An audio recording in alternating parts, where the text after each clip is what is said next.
salts. Acid, bases and salts में acids we have discussed, acid की physical properties, chemical properties, all we have discussed. Bases की physical properties, chemical properties, all we have discussed. Now the topic is salt.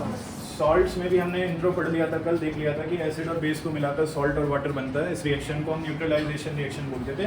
उसके हमने example भी देख लिए थे। ये भी देखा था कब स्ट्रॉन्ग सॉल्ट, कब न्यूट्रल सॉल्ट बनेगा, कब एसिडिक सॉल्ट बनेगा और कब बेसिक सॉल्ट बनेगा, राइट। अब हमें अलग अलग टाइप के सॉल्ट्स के बारे में पढ़ना था। जो हमने पहला सॉल्ट लिखा था वो कौन सा लिखा था? Common salt. आपको भी हेडिंग क्या बनानी है? कॉमन सॉल्ट नंबर 1 डालकर। कॉमन सॉल्ट जो है वो कॉमन नेम है सॉल्ट का, जो हम नॉर्मली घर पर यूज करते हैं या वैसे यूज करते हैं बोलने में। अदरवाइज अगर मेरे से इसका केमिकल नेम पूछ लिया जाए तो केमिकल नेम क्या होता है इसका? Sodium chloride. अगर इसका केमिकल नेम सोडियम क्लोराइड है बच्चों, तो what will be it's chemical formula? It's formula will be, ठीक है। तो अब हमें तीनों चीजें पहले तो ये पता होनी चाहिए हर एक सॉल्ट के बारे में। कितने हैं हमारे सिलेबस में? कितने पढ़ने हैं? टोटल सॉल्ट्स में कितने पढ़ने हैं? सबसे पहली चीज तो उनका कॉमन नेम। इसका कॉमन नेम क्या है? Common salt. क्या नाम है इसका? दूसरा उसका केमिकल नेम। इसका केमिकल नेम क्या है? Sodium chloride. तीसरी चीज उसका केमिकल फॉर्मूला। क्या है केमिकल फॉर्मूला? तो ये तीनों चीजें हमें बिल्कुल टिप्स पर अच्छे से पता होनी चाहिए। एकदम जैसी कोई भी पूछे तो एकदम से हमें आंसर बताना है। कॉमन नेम इसका, केमिकल नेम, केमिकल फॉर्मूला, कोई दिक्कत इसमें? उसके बाद हमें पता होनी चाहिए इसकी लैब प्रिपरेशन। क्या आपने ये तीनों चीजें लिख ली हैं? लिख लो जल्दी से। फिर हमें उस सॉल्ट की क्या पता होनी चाहिए? Lab preparation. इस चैप्टर की स्टार्टिंग में भी देखा था और वैसे भी हमें पता है। एक स्ट्रॉन्ग एसिड था, कौन सा? एक स्ट्रॉन्ग बेस था, कौन सा? दोनों के एक्वस सॉल्यूशन को अगर मैं मिक्स कर देता था, एक्वस सॉल्यूशन मतलब डिसॉल्व्ड इन वाटर। तो HCl और NaOH को जब हम मिक्स करते थे तो H2O तो अलग हो जाता था, H+ और OH नेगेटिव मिलाकर, और क्या बचता था? NaCl। ये NaCl आपका कॉमन सॉल्ट ही है। ये इसकी लैब प्रिपरेशन है। तो लैब प्रिपरेशन हेडिंग डालकर लिखो, when an acid HCl, when an acid HCl reacts with a base sodium hydroxide, when an acid HCl reacts with a base sodium hydroxide या NaOH, चाहे नाम लिख लो चाहे फॉर्मूला लिख लो, it will form sodium chloride and water. It will form sodium chloride and water. वो क्या बनाता है? सोडियम क्लोराइड बनाता है। और क्या बनाता है साथ में? सो अभी हम सॉल्ट्स में पढ़ रहे हैं। कौन सा सॉल्ट पढ़ रहे हैं हम सबसे पहले? Common salt. कॉमन सॉल्ट का केमिकल नेम क्या है? फॉर्मूला क्या है? NaCl। लैब में बनाने के लिए क्या करते हैं? क्या करते हैं? HCl को किसके साथ रिएक्ट कराते हैं? NaOH के साथ रिएक्ट कराते हैं। सॉल्ट जरूरी है लैब में बनाना? कहीं नेचुरल भी मिलता है? कहाँ मिलता है नेचुरल? ओशियंस और कहाँ मिलता है नेचुरली? ओशियंस और। ये गांधी जी के बराबर वाला पैराग्राफ पढ़ते हैं, इसको समझने की कोशिश करते हैं क्या लिखा हुआ है। NCERT खोल लीजिए अपने पास की। जरूरी नहीं है कि हम कॉमन सॉल्ट को लैब में ही प्रिपेयर करें HCl और NaOH मिलाकर। ये हमें नेचुरली भी मिलता है। सी वाटर से ये हमें नेचुरली मिल जाता है। किससे मिलता है ये? Sea water. Sea water contains mainly many salts dissolved in it. Sea water में बहुत सारे अलग अलग टाइप के सॉल्ट्स होते हैं, जिसमें से हमें कौन सा सेपरेट करना होता है? सोडियम क्लोराइड, जिसको हम कॉमन सॉल्ट भी बोलते हैं। Deposits of solid salts are also found in several parts of the world. These large crystals are often brown due to impurities. क्या होता है? जैसे जैसे पानी के साथ साथ ये सॉल्ट आगे जाते रहता है, तो पानी जहाँ जहाँ सूखता जाएगा वहाँ वहाँ ये सॉल्ट इकट्ठा होता चला जाएगा, और ये सॉल्ट बहुत बड़े बड़े डिपॉजिट्स बना लेता है। जैसे पहाड़, जैसे पूरे पूरे क्या लग जाते हैं? पहाड़, चट्टा लग जाता है पूरा पूरा, है ना। तो बहुत सारी जगहों पर हमें ऐसे कुछ डिपॉजिट्स, ऐसे कुछ पहाड़ सॉल्ट्स के देखने को मिलते हैं। लेकिन उसमें सॉल्ट के साथ साथ बहुत सारी क्या होती है? इम्प्योरिटीज। खाली सॉल्ट तो होगा नहीं उसमें, और क्या होगा साथ में? इम्प्योरिटीज। उनको हम बोलते हैं, उस सॉल्ट को हम बोलते हैं रॉक सॉल्ट। क्या बोलते हैं? Rock salt. पेपर में कई बार पूछ लिया जाता है व्हाट इज रॉक सॉल्ट। तो हमें जो डिपॉजिट्स मिलते हैं ना सॉलिड सॉल्ट के, जिसमें से पानी उड़ गया, सिर्फ सॉल्ट बच रहा है और सॉल्ट के साथ क्या बच रही है? इम्प्योरिटीज, तो उसको हम क्या बोलते हैं? Rock salt. क्या बोलते हैं उसको? Rock salt. Beds of rock salt were formed when seas of bygone ages dried up. Rock salt is mined like coal.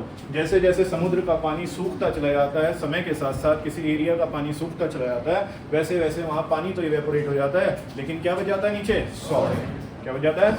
Salt. या सॉल्ट के साथ इम्प्योरिटीज भी होंगी ना, तो सॉल्ट के साथ इम्प्योरिटीज होने की वजह से हम उसको क्या बोलते हैं? Rock salt. क्या बोलते हैं? और रॉक सॉल्ट को हम ऐसे ही निकालते हैं जैसे हम कोयले को निकालते हैं। जैसे कोयले की माइनिंग होती है, ऐसे ही किसकी माइनिंग होती है? Rock salt. लेकिन उसमें बहुत सारी क्या होती हैं? इम्प्योरिटीज। तो उन इम्प्योरिटीज को हमें हटाना पड़ता है, रिफाइन करना पड़ता है उसको। तो कई बार रॉक सॉल्ट के ऊपर क्वेश्चन आ जाता है, ये पूछते हैं पहली बार कि सॉल्ट जरूरी है लैब में बनाए या हमें नेचुरली भी कहीं से मिल सकता है? तो नेचुरली हमें कहाँ से मिलता है? सी वाटर। अब सी वाटर में खाली एक टाइप का सॉल्ट नहीं है, उसमें अलग अलग टाइप के सॉल्ट्स होते हैं, हमें उसमें से अलग से निकालना पड़ता है। कौन सा? ठीक है, चलो वो एक प्रोसेस हो गया, निकाल लिया, उसको रिफाइन कर लिया। दूसरा ये है कि कई जगहों पर हमें समुद्र में से भी निकालने की जरूरत नहीं है, हमें उसके बड़े बड़े क्या मिल रहे हैं? पहाड़ मिल रहे हैं, बड़े बड़े डिपॉजिट्स मिल रहे हैं, वो इकट्ठा हुआ मिल रहा है, और उसको हम क्या बोल रहे हैं? Rock salt. क्या बोल रहे हैं? उसमें खाली सॉल्ट नहीं है, उसमें कुछ क्या है? इम्प्योरिटी। तो उसकी पहले माइनिंग होगी, जैसे कोल की माइनिंग होती है, फिर उसको क्या किया जाएगा? प्योरीफाई किया जाएगा। This is all about rock salt. इसको क्या बोलते हैं? Rock salt. ये किस को क्लियर हो रहा है? कोई दिक्कत इसमें? तो अपने पास हेडिंग बनाओ, रॉक सॉल्ट।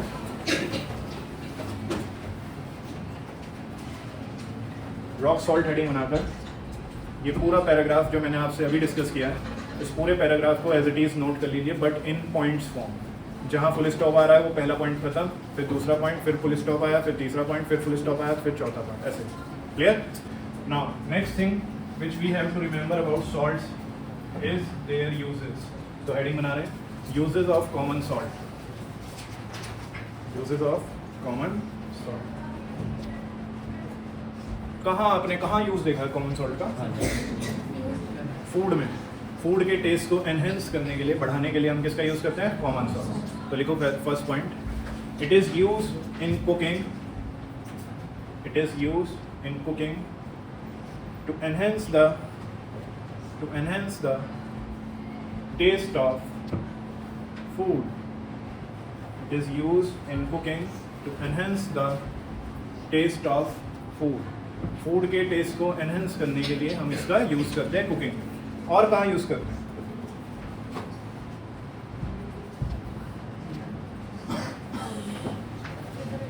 प्रिजर्वेटिव्स, पिकल्स जो होते हैं, पिकल्स मतलब अचार।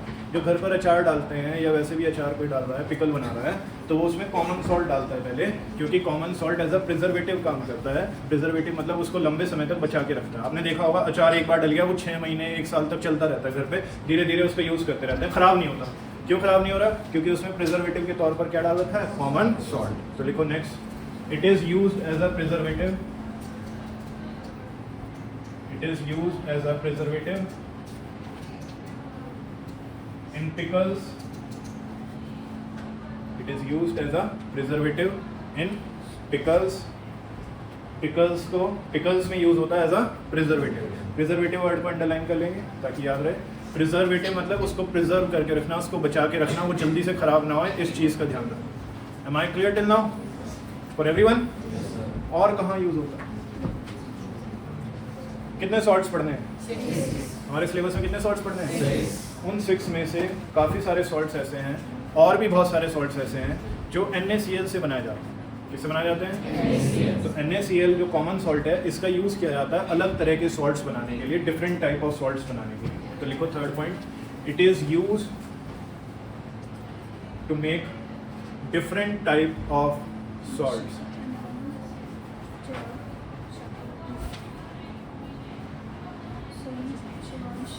It is used to make different types of salts.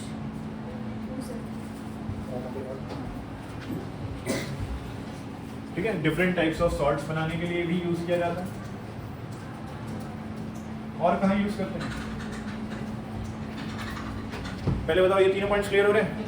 Food में यूज कर रहे हैं to enhance the taste, preservative के तौर पे यूज कर रहे हैं पिकल्स को बचा के रखने के लिए, और अलग अलग टाइप के सॉल्ट्स बनाने के लिए भी इनका यूज किया जाता है। ठीक है, फिर बच्चों इनका यूज किया जाता है कोल्ड कंट्रीज में। जो कोल्ड कंट्रीज होती हैं, जो ठंडे इलाके होते हैं, कोल्ड कंट्रीज में क्या होता है बच्चों? आपको पता होना चाहिए, वहाँ पर ना बर्फ जम जाती है बहुत सारी।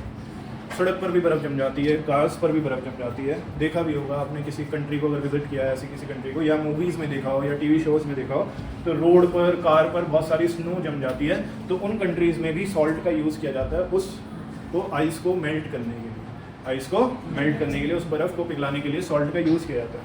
होता कैसे है वो समझते हैं। हमें पता है नॉर्मली जो प्योर वाटर होता है वैसे वो 0 डिग्री सेल्सियस पर कन्वर्ट होने लगता है, आइस बनने लगता है। ये तो हमें सबको पता है ना। कितने टेम्परेचर पर फ्रीज होता है? वाटर किस टेम्परेचर पर फ्रीज होना शुरू होता है? अब मान लीजिए जिस कंट्री में आप हैं उस कंट्री का टेम्परेचर -5 डिग्री सेल्सियस है। कितना है? बताओ वहाँ बर्फ मिलेगी या पानी? कितने बच्चे कह रहे हैं बर्फ मिलेगा, आइस मिलेगा, सॉलिड स्टेट मिलेगा। क्योंकि बर्फ कितने पर जमती है और वहाँ कितना है? तो 0 से तो कम ही है, तो इसका मतलब वहाँ पर आपको बर्फ ही मिलेगी, वहाँ पर आपको आइस ही मिलेगा। ये चीज़ क्लियर हो रही है। अब अगर मैं उसमें सॉल्ट ऐड कर दूँ, क्या ऐड कर रहा हूँ? कुछ इम्प्योरिटीज ऐड कर रहा हूँ वाटर के अंदर, तो उसका जो फ्रीजिंग पॉइंट था, जो पहले 0 डिग्री सेल्सियस था, अब वो घटकर मान लो कितना हो गया? -10 डिग्री सेल्सियस। जो पहले फ्रीजिंग पॉइंट था, अब वो सॉल्ट ऐड करने की वजह से सॉल्ट ने क्या किया? वाटर के फ्रीजिंग पॉइंट को कम कर दिया। जो पहले 0 डिग्री हुआ करता था, अब कितना हो गया? और वहाँ कितना है? बर्फ कितने पे जमेगी? क्या -10 है? कितना है वहाँ? तो क्या बर्फ जमेगी? बर्फ नहीं जमेगी। जो जमी हुई बर्फ है वो भी पिघलनी शुरू हो जाएगी। तो ऐसी कोल्ड कंट्रीज जहाँ पर बर्फ की प्रॉब्लम बहुत ज़्यादा रहती है, स्नो की प्रॉब्लम ज़्यादा रहती है, वहाँ पर सॉल्ट का यूज़ किया जाता है टू मेल्ट दैट आइस, ताकि वहाँ पर बर्फ ना जमे, रोड्स खुल जाएं, आने जाने का रास्ता क्लियर रहे। ठीक है। सॉल्ट क्या करता है? सॉल्ट वाटर के फ्रीजिंग पॉइंट को कम कर देता है, और फ्रीजिंग पॉइंट कम होने की वजह से वो वाटर जमता ही नहीं है, वो फ्रीज ही नहीं होता। जिस कंट्री का टेम्परेचर -5 डिग्री सेल्सियस है उसमें वहाँ बर्फ नहीं जमेगी, क्योंकि आपने वाटर का फ्रीजिंग पॉइंट कितना कर दिया सॉल्ट डालकर? -10 डिग्री सेल्सियस। किसको ये बात क्लियर होगी? इसके पीछे की साइंस समझ आ रही है सभी को? तो देखो अपने पास 4th point, it is use to melt the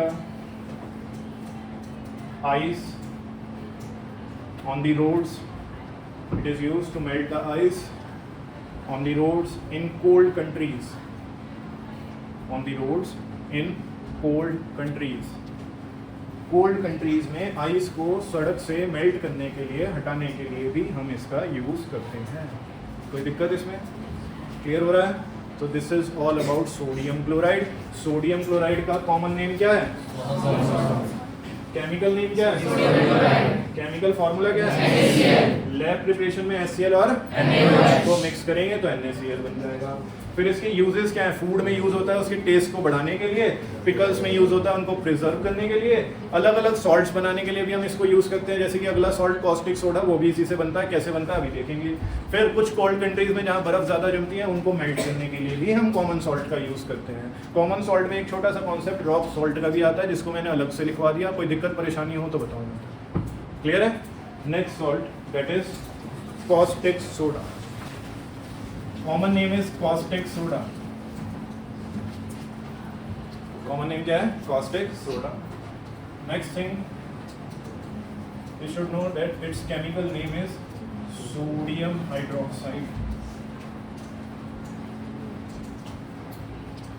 Sodium hydroxide. Next जो हमें पता होना चाहिए that is chemical formula. Sodium hydroxide का chemical formula Na। Sodium hydroxide का केमिकल फार्मूला क्या होगा बच्चों? Na। Any doubt? एनी दिक्कत परेशानी in this? No? Heading now lab preparation. Lab preparation. लिखो, बोलो यहाँ तक हो गया नोट? लिखो, it is prepared in the lab. It is prepared in the lab by passing electricity, by passing electricity over brine solution. Over brine, B-R-I-N-E, brine solution.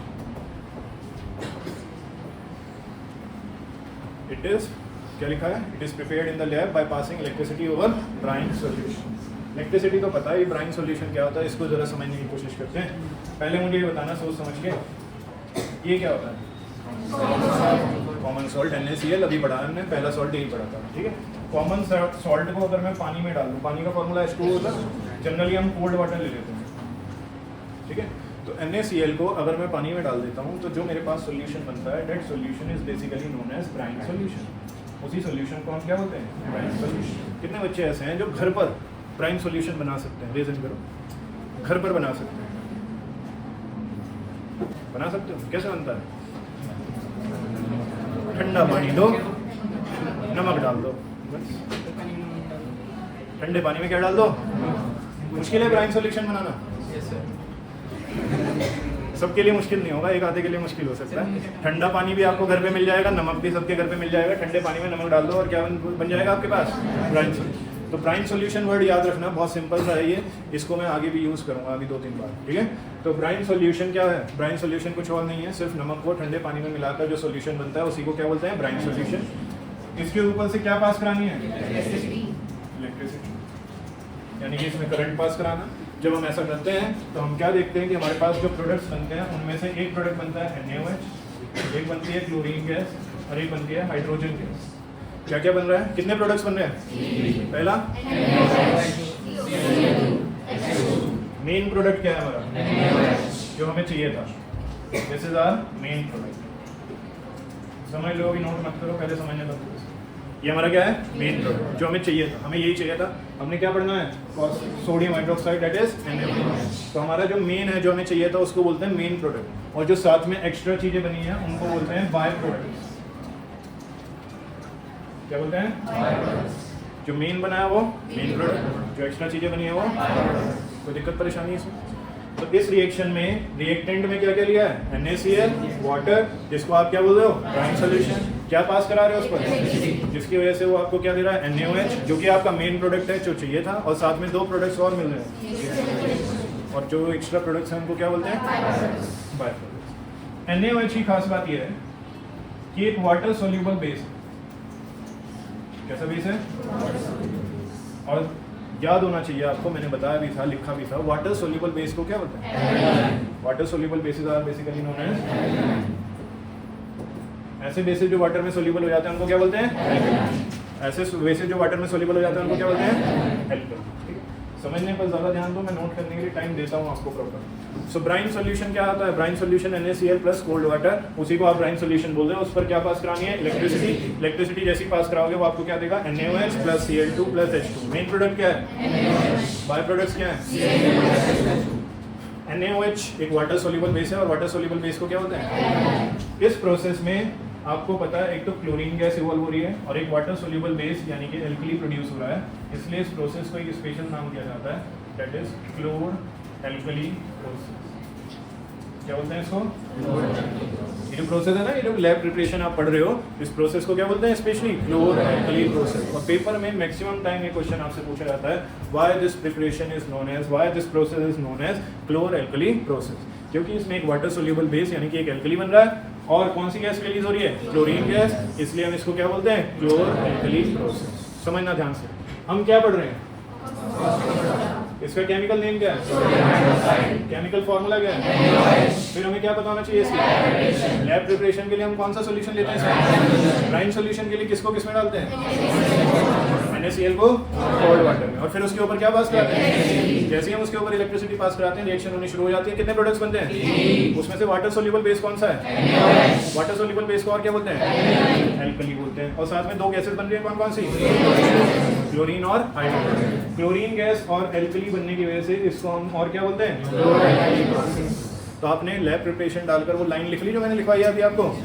उसके बाद ये reaction as it is note करो board पर, जो जो मैंने उस reaction पे लिखा है, main product, by product, alkali वगैरह सब नोट करना आपने, जल्दी से नोट करो। During the preparation of caustic soda, या ड्यूरिंग दिस प्रोसेस, ऐसे लिख लो, सिंपल लिख लो, during this process a water soluble base, during this process a water soluble base bracket में लिखना alkali, a water soluble base bracket में alkali, bracket close, NaOH and chlorine gas are formed. That is why this process is also known as chlor-alkali process. That is why this process is also known as chlor-alkali process. इसी वजह से इस process को और क्या बोलते हैं, क्लोर-एल्कली process. इसको अंडरलाइन कर लीजिए, क्लोर-एल्कली प्रोसेस को. कितने प्रोडक्ट्स पढ़े आपने, कौन कौन से, कोई दिक्कत है इसमें? इस प्रोसेस को क्या बोलते हैं, क्लोर-एल्कली प्रोसेस. अब इसके यूजेस देखो. तो यूजेस में 3 प्रोडक्ट्स बने हैं, तो तीनों का हमें यूज़ पढ़ना है, NaOH का भी, Cl2 का भी और H2 का भी. हमारी बुक में तीनों दी. तो हेडिंग बनाओ, यूजेस हेडिंग बनाकर सबसे पहले कॉस्टिक सोडा का लिख रहे हैं. लिखो फर्स्ट नंबर डालकर, NaOH is used for making soaps and detergents. आपके जो घर में यूज़ होने वाले सोप्स और डिटर्जेंट्स हैं उसमें NaOH ही यूज़ किया जाता है. ठीक है. कॉमा, पेपर बनाने में भी, पेपर इंडस्ट्री में भी NaOH का यूज़ किया जाता है. And making of artificial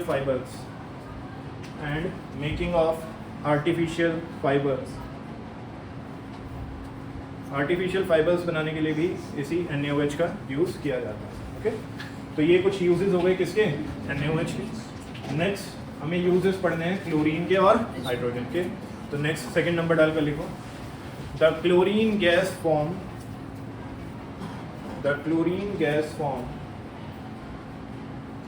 is used for water treatment,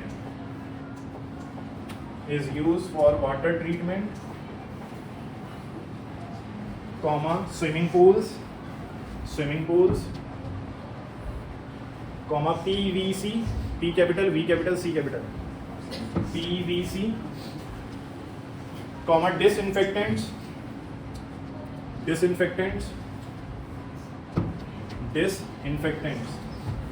spelling सही लिखना.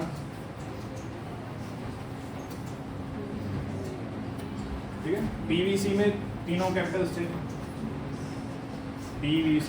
फिर लिखो कॉमा लगाकर CFC, C capital, F capital, C capital, comma, pesticides etcetera. Chlorine gas का बहुत जगहों पर यूज़ किया जाता है. एक एक करके समझते हैं. पहला क्या लिखा है,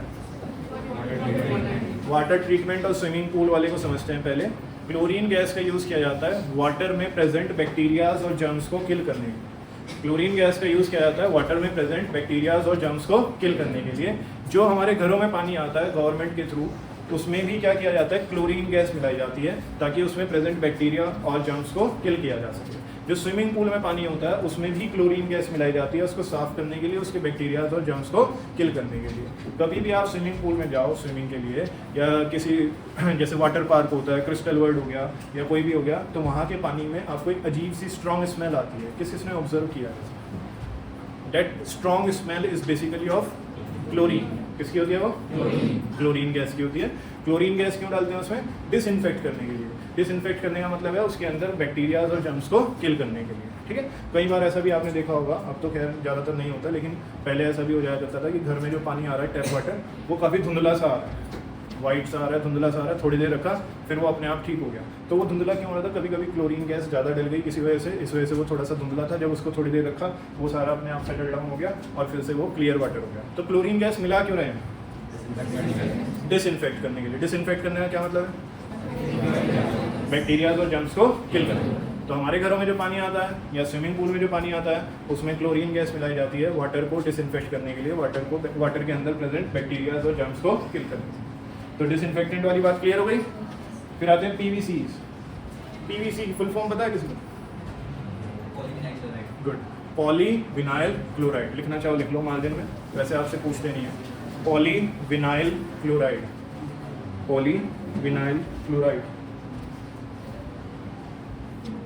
PVC आपने कहाँ सुना है? PVC पाइप्स, PVC पैनल्स, सुने? पैनल्स लग जाते हैं आजकल घरों में, पूरे पूरे रूम में पैनल्स के अलग अलग डिज़ाइंस लग जाते हैं। जैसे मेरे यहाँ भी आपने अगर नोटिस किया हो तो पैनल्स का काम हुआ है, तो वो पीवीसी पैनल्स हैं या पाइप्स हैं, पीवीसी पाइप्स हैं, तो उनको बनाने के लिए भी किसका यूज़ किया जाता है? क्लोरीन का यूज़ किया जाता है। ठीक है, उन पीवीसी इसको बनाने के लिए भी किसका यूज़ किया जाता है? क्लोरीन। इसके अलावा CFC, ये तो हमने सबने पढ़ा होगा, क्लोरोफ्लोरोकार्बन। क्लोरोफ्लोरोकार्बन किसको नुकसान पहुंचाता था? ओजोन लेयर को डिप्लीट करता है। याद आ रहा है कुछ कुछ? तो CFCs में भी क्या होता है? क्लोरीन। CFCs में भी क्या होता है? क्लोरीन। हो गई सारी चीजें या कुछ पॉइंट रहेगा? पेस्टिसाइड्स। पेस्टिसाइड्स क्या होते हैं? जो पेस्ट को किल करने के काम आते हैं, फील्ड में यूज होते हैं, एग्रीकल्चर में यूज होते हैं, जो पेस्ट को किल करने के काम आते हैं उनको क्या बोलते हैं? पेस्टिसाइड। उन पेस्टिसाइड्स को बनाने में भी किसका यूज होता है? क्लोरीन गैस का यूज होता है। क्लियर? तो क्लोरीन गैस के ये अलग अलग यूजेस हैं, कोई से 2-3 भी याद रखोगे तो चल जाएगा, लेकिन कोशिश ये रखनी है कि सारे याद रखने हैं। कोई सा भी कैसे भी आपसे पूछा जा सकता है, अभी देखेंगे कैसे कैसे क्वेश्चंस इनके ऊपर पूछे जाते हैं, घुमाकर पूछते हैं क्वेश्चंस। ओके, नेक्स्ट कौन सी गैस बची जिसका यूज नहीं लिखा? तो देखो थर्ड पॉइंट डालकर, the hydrogen gas formed is use, this hydrogen gas formed is use as a rocket fuel, as a rocket fuel and for making ammonia for fertilizers, and for making ammonia for fertilizers। Fertilisers बनाने के लिए क्या use होता है? मतलब ammonia जो बनता है फर्टिलाइजर्स के तौर पे जो यूज़ होता है, वो अमोनिया बनाने के लिए कौन सी गैस यूज़ होती है? अमोनिया का फॉर्मूला क्या था? इसी चैप्टर में अमोनिया से रिलेटेड एक इंपॉर्टेंट क्वेश्चन लिखवाया था, किसे याद है? बताओ सृष्टि। क्वेश्चन लिखवाया था अमोनिया को बेस क्यों कंसीडर किया जाता है जबकि उसके पास तो OH ग्रुप भी नहीं होता। उसका आंसर लिखा था, जैसे ही उसको पानी में डालते हैं वो क्या बनाता है? क्या बनाता है? NH4OH बना देता है, इसलिए उसको क्या कंसीडर किया जाता है? फिलहाल अपने टॉपिक पर वापस आते हैं। अमोनिया का फॉर्मूला क्या है? तो NH3 बनाने के लिए कौन सी गैस का यूज़ किया जाता है? Hydrogen gas. कौन सी गैस का यूज़ करते हैं? और कहाँ यूज़ करते हैं हाइड्रोजन गैस का? Rocket fuel. ये जो हाइड्रोजन गैस है इसकी कैलोरीफिक वैल्यू बहुत ज़्यादा है, ये पोल्यूशन बहुत कम करती है, इसकी कैलोरीफिक वैल्यूज़ बहुत ज़्यादा होने की वजह से इसको हम कई जगहों पर एज अ फ्यूल यूज़ कर सकते हैं। मेनली हम इसको कहाँ यूज़ करते हैं? As a rocket fuel. कहाँ यूज़ करते हैं? As a rocket fuel. ठीक है, क्लियर? तो आपने कौन सा टॉपिक पढ़ना शुरू किया है? Caustic soda.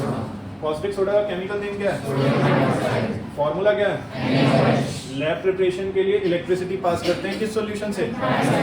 ब्राइन सॉल्यूशन में क्या आता है? NaCl+H2O इन कोल्ड, है ना, एज अ कोल्ड वाटर। जब इलेक्ट्रिसिटी पास करते हैं कितने प्रोडक्ट्स बनते हैं? 2 गैसेस बनती हैं। गैसेस का नाम? Chlorine and hydrogen. इन दोनों गैसेस में से कौन सी गैस रॉकेट फ्यूल के लिए और फर्टिलाइजर्स अमोनिया बनाने के लिए हाइड्रोजन गैस ही यूज होती है। क्लोरीन गैस का काम होता है स्विमिंग पूल में घर पे आने वाले वाटर को डिसइंफेक्ट करना। क्या करना? डिसइंफेक्ट करने का मतलब है उसके अंदर बैक्टीरियाज और जर्म्स को किल करना। क्लोरीन गैस का काम होता है CFC बनाने का। क्लोरीन गैस का काम होता है PVC बनाने का। क्लोरीन गैस का काम होता है पेस्टिसाइड्स बनाने का। ये तो हो गए हमारे पास यूजेस क्लोरीन गैस और हाइड्रोजन गैस के, जो कि क्या थे? By products. फिर हमें किसके यूजेस देखने हैं? मेन, जो हमारा मेन प्रोडक्ट है। मेन प्रोडक्ट कौन है?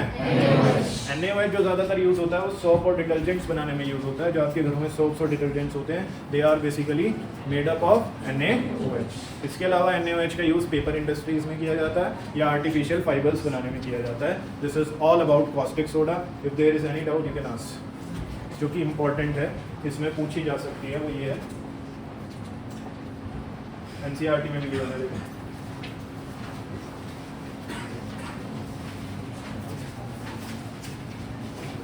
ये थी वो रिएक्शन जो हमने पढ़ी थी। यहाँ पर इसमें जब इलेक्ट्रिसिटी पास की जाती है तो इलेक्ट्रिसिटी पास करने के लिए पूरा सेटअप बनाया जाता है। एक बैटरी लगाई जाती है, एक स्विच लगाया जाता है, 2 इलेक्ट्रोड्स लगाई जाती हैं। वो इलेक्ट्रोड जो पॉजिटिव टर्मिनल से जुड़ी होती है उसको क्या बोलते हैं? और जो नेगेटिव से जुड़ी होती है, जो पॉजिटिव से जुड़ी है वो, जो नेगेटिव से जुड़ी है। तो आपको जो याद रखना है वो ये ज़रूर याद रखना है कि कौन सी गैस कहाँ जा रही है, क्योंकि ये आपसे पेपर में पूछा जा सकता है।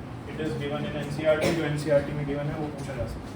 Chlorine gas is given of at anode. Chlorine कहाँ पर रिलीज हो रही है? और hydrogen gas is at cathode. और जो सोडियम हाइड्रोक्साइड सॉल्यूशन बन रहा है जो कि मेन प्रोडक्ट है वो कहाँ बन रहा है? Near the.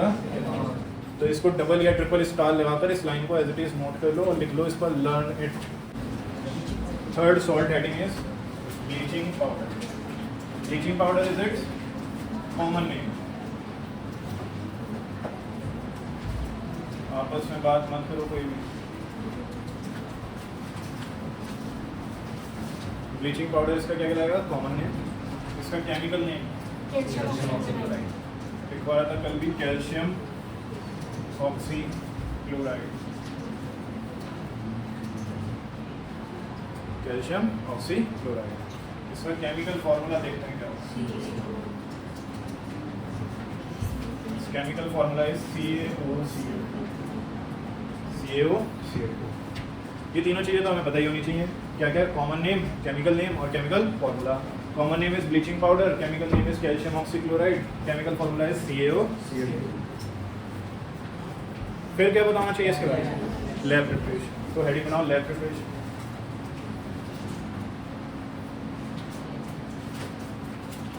लैब प्रिपरेशन में लिखो, it is prepared in the lab. It is prepared in the lab by passing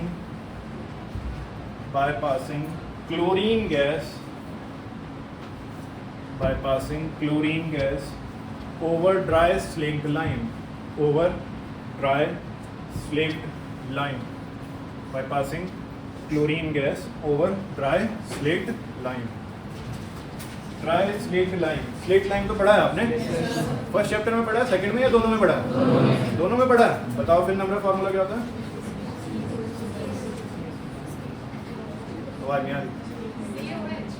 CaOH. CaOH is the correct formula. CaOH whole twice. इतनी दूर बैठी है, CaOH ही आया, 2 बाद में आ रहा है. CaOH whole twice is the formula for slaked lime. You have to pass which gas? Chlorine gas. जो क्लोरीन गैस अभी निकली थी, कौन सी फॉर्मेशन में निकली थी? कॉस्टिक सोडा बनाते हुए क्लोरीन गैस निकली थी ना, उसका यूज करके हम ब्लीचिंग पाउडर भी बना सकते हैं. उस क्लोरीन गैस को किससे पास करो? ड्राई स्लेक्ड लाइम से पास करो, और वो आपको देगा ब्लीचिंग पाउडर, कैल्शियम ऑक्सीक्लोराइड. और साथ में क्या बनेगा आपका? लिख लीजिए reaction. Write down this reaction of this.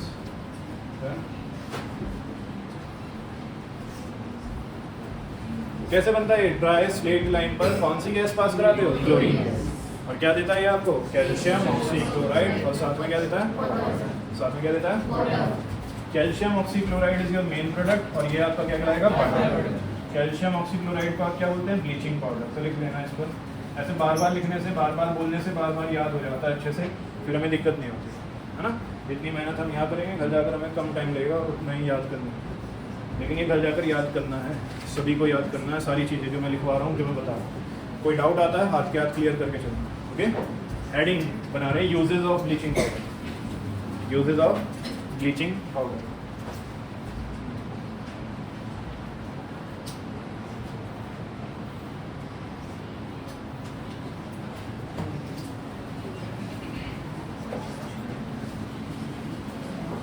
पहले तो ये समझो, आपने ब्लीचिंग पाउडर किस किसने नाम सुना हुआ है? नाम सुना हुआ है ब्लीचिंग पाउडर, या आपने ऐसा सुना हुआ ब्लीच करवा लो, फेस पे ब्लीच करवा लो, सुना? बार्बर के पास जाओगे, सलून वाले के पास जाओगे, नाई के पास जाओगे, तो वो कभी कभी बोल ही देता है, किसी आसपास वाले को बोल देता है ब्लीच करा लो. सुना होगा आपने. तो ब्लीच का क्या मतलब होता है? ब्लीच का क्या मतलब होता है? गर्ल्स बताएंगे. गर्ल्स ब्लीचिंग क्या होती है?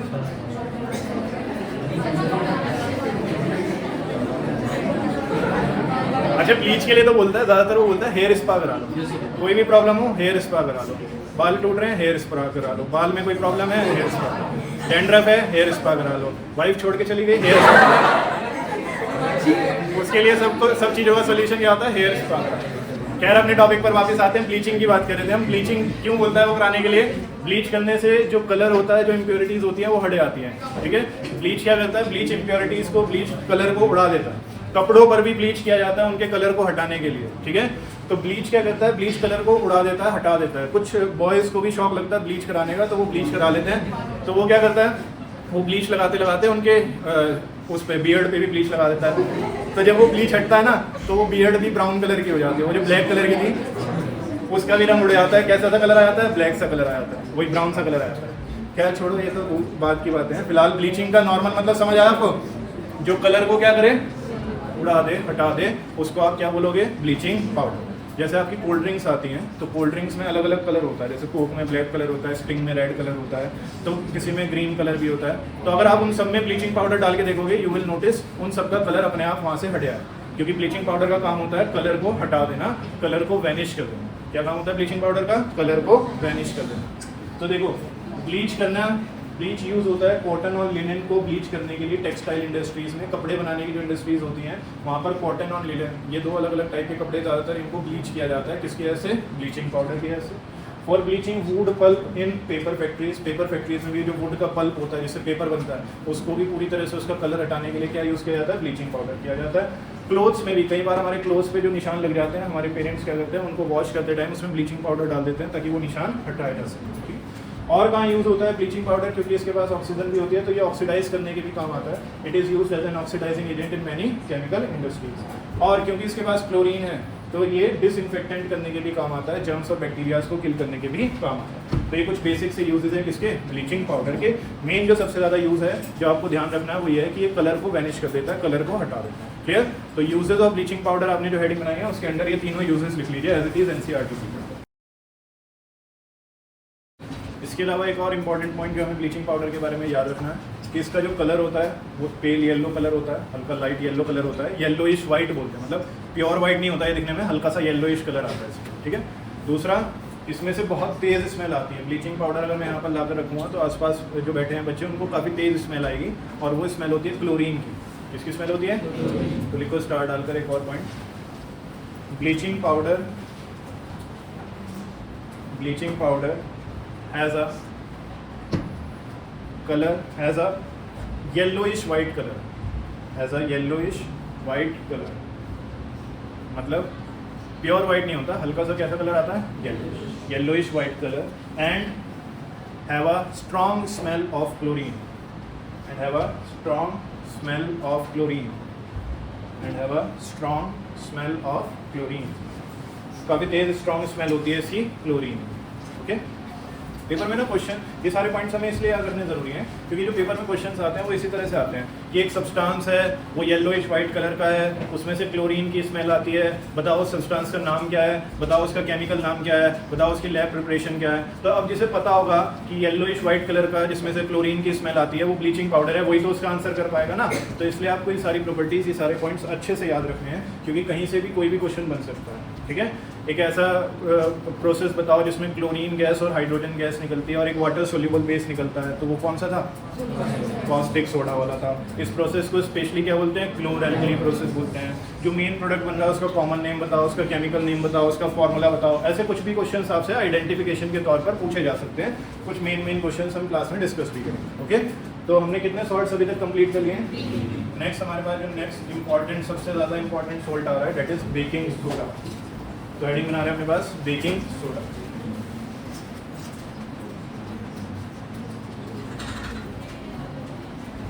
बेकिंग सोडा इसका कौन सा नेम है? Common name. Baking soda is common name. इसका केमिकल नेम देखते हैं।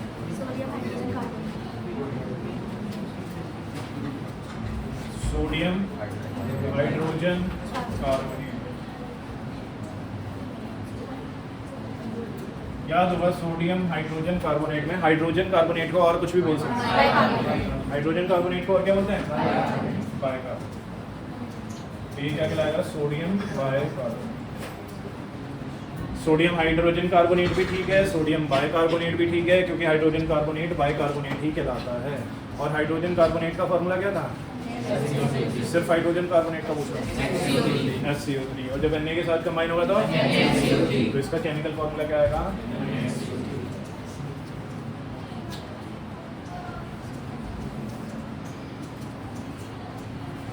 इसका केमिकल फॉर्मूला क्या आ जाएगा?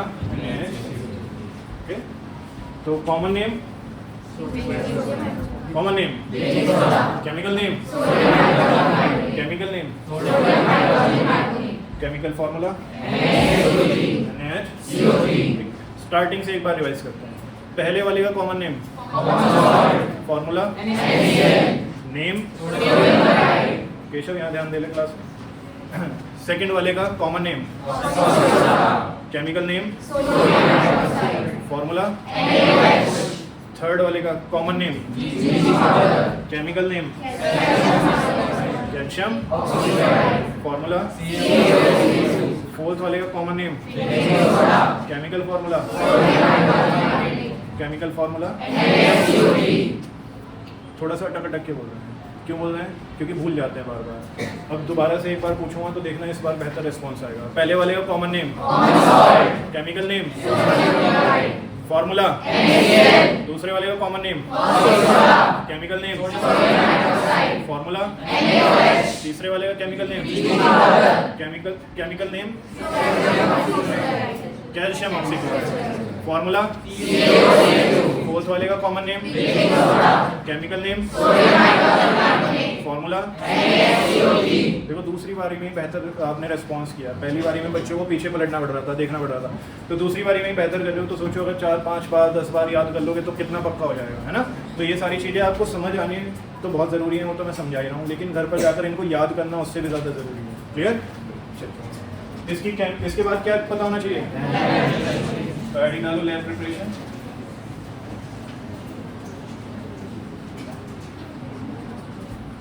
बंद करो। लैब प्रिपरेशन में देखो, it is prepared in the lab by passing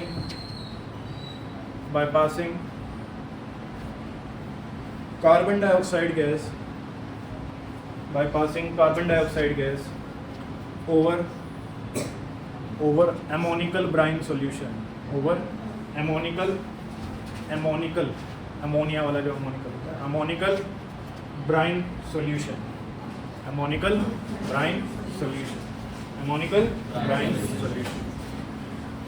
brine solution फिर से आ गया। देखो कितना आसान है। अगर मैं रिएक्शन लिखूंगा तो बहुत बढ़िया है, लेकिन अगर मैं सिर्फ इतना सा याद रखूंगा passing carbon dioxide over ammoniacal brine, तो मेरे लिए याद रखना और समझना बहुत आसान है। पहले तो ब्राइन बताओ, ब्राइन क्या होता है?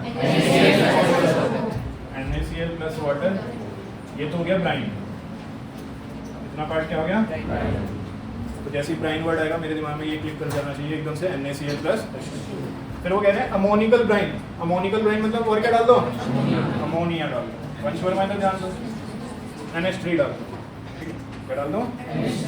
अब मैं इसको क्या बोलूँगा? अमोनिकल। और इस अमोनिकल ब्राइन पर कौन सी गैस पास करानी है?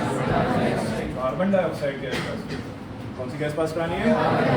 तो आपने क्या लिखा है? When you pass carbon dioxide gas over ammoniacal brine. तो देखो यहीं से याद आ जाएगा आपको अमोनिकल ब्राइन से क्या याद आएगा? NaCl प्लस वाटर, और अमोनिया से याद आएगा NH3। तो ये हो गया अमोनिकल ब्राइन। और उस पर कौन सी गैस पास करा दोगे?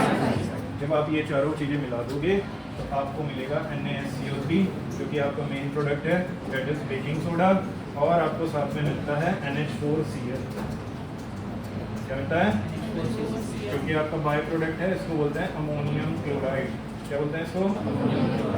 तो whenever you pass carbon dioxide gas over ammonical brine solution, it will give you what? It will give you baking soda and ammonium chloride. Please note it down. Reaction note कर लीजिए, कोई doubt है तो पूछ लीजिए।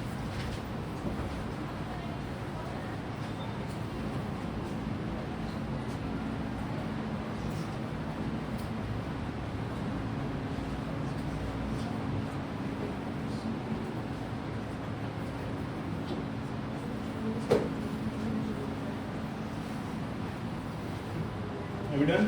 Yes, sir. Notes proper बना रहे हैं?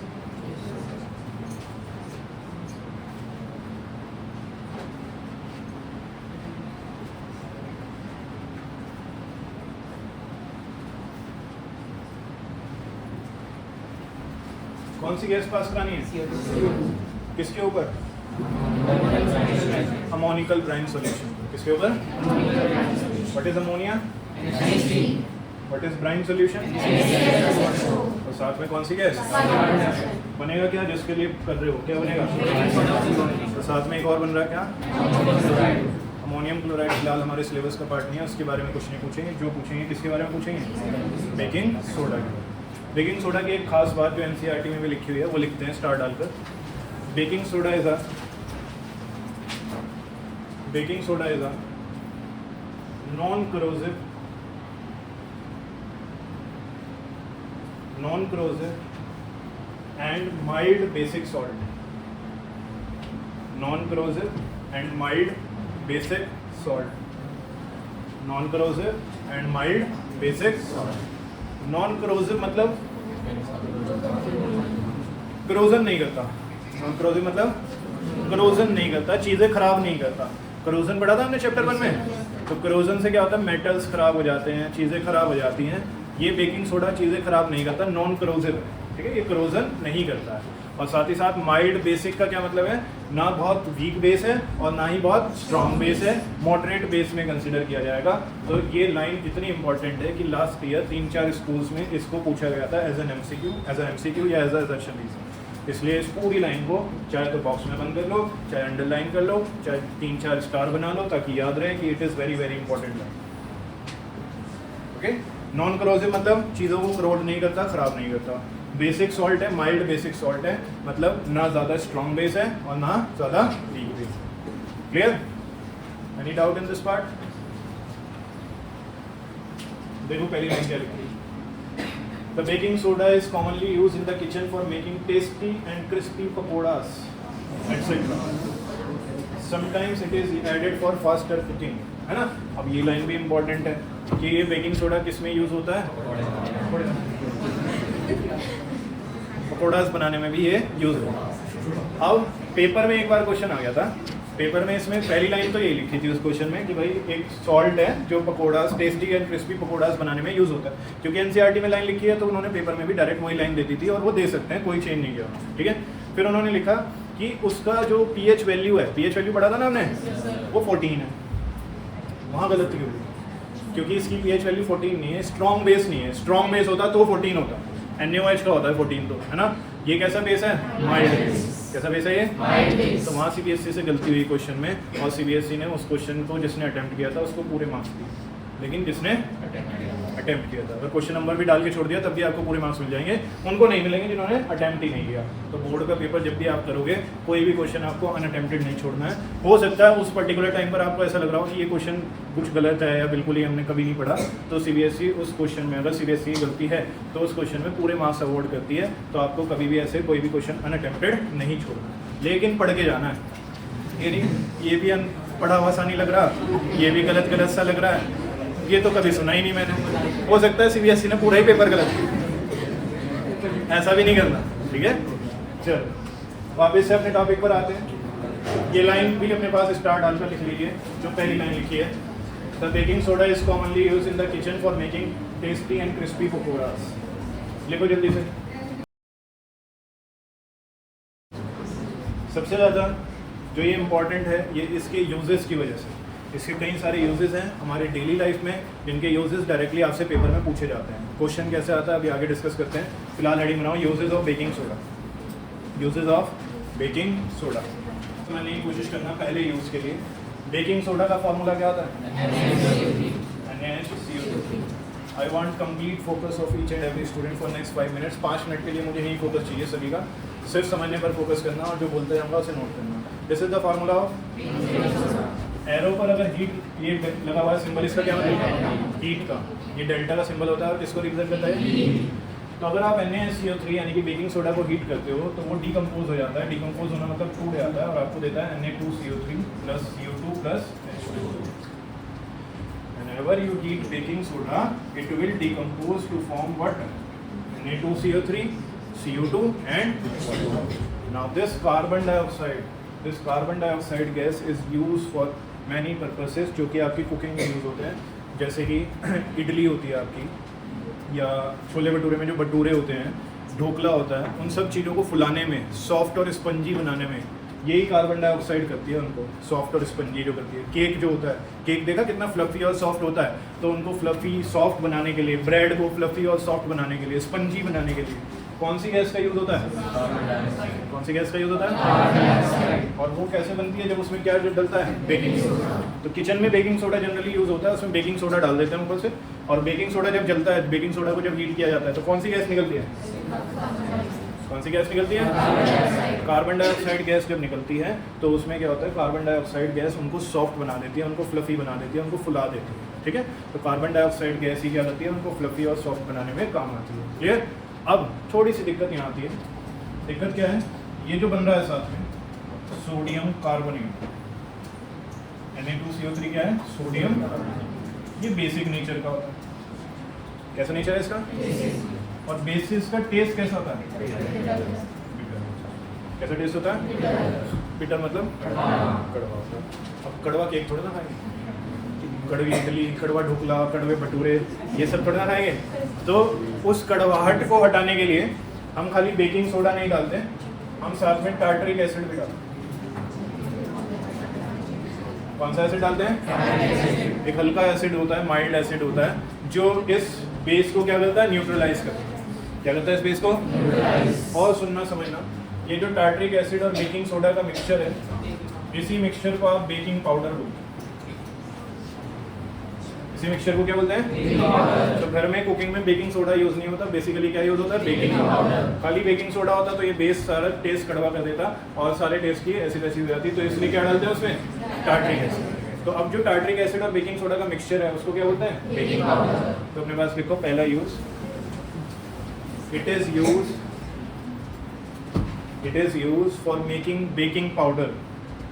It is use for making baking powder. क्या बनाने का काम आता है? Baking powder. फुल स्टॉप लगाकर लिखो नेक्स्ट लाइन में, लाइन चेंज कर रहे हैं, पॉइंट सेम चल रहा है। Baking powder is a mixture of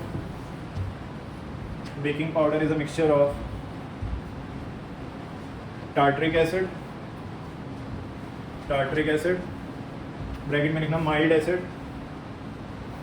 tartaric acid के ब्रैकेट में लिखना माइल्ड एसिड। माइल्ड एसिड मतलब ना ज़्यादा स्ट्रॉन्ग ना ज़्यादा, mild acid bracket close, and baking soda,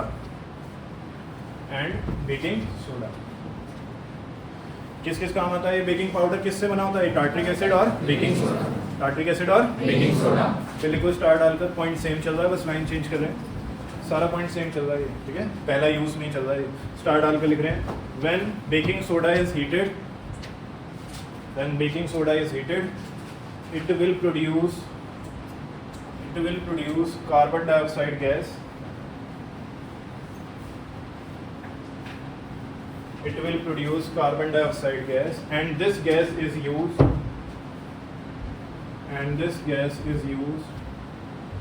to make the bread or cake,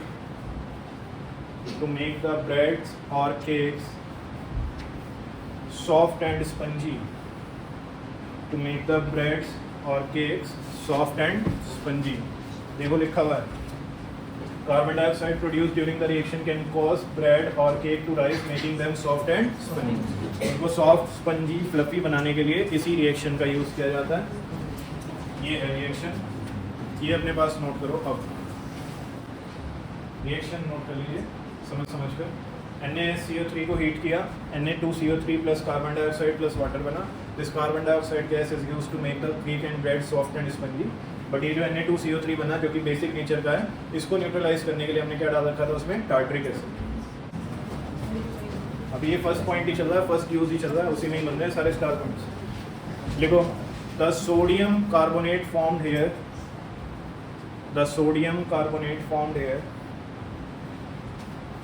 is basic.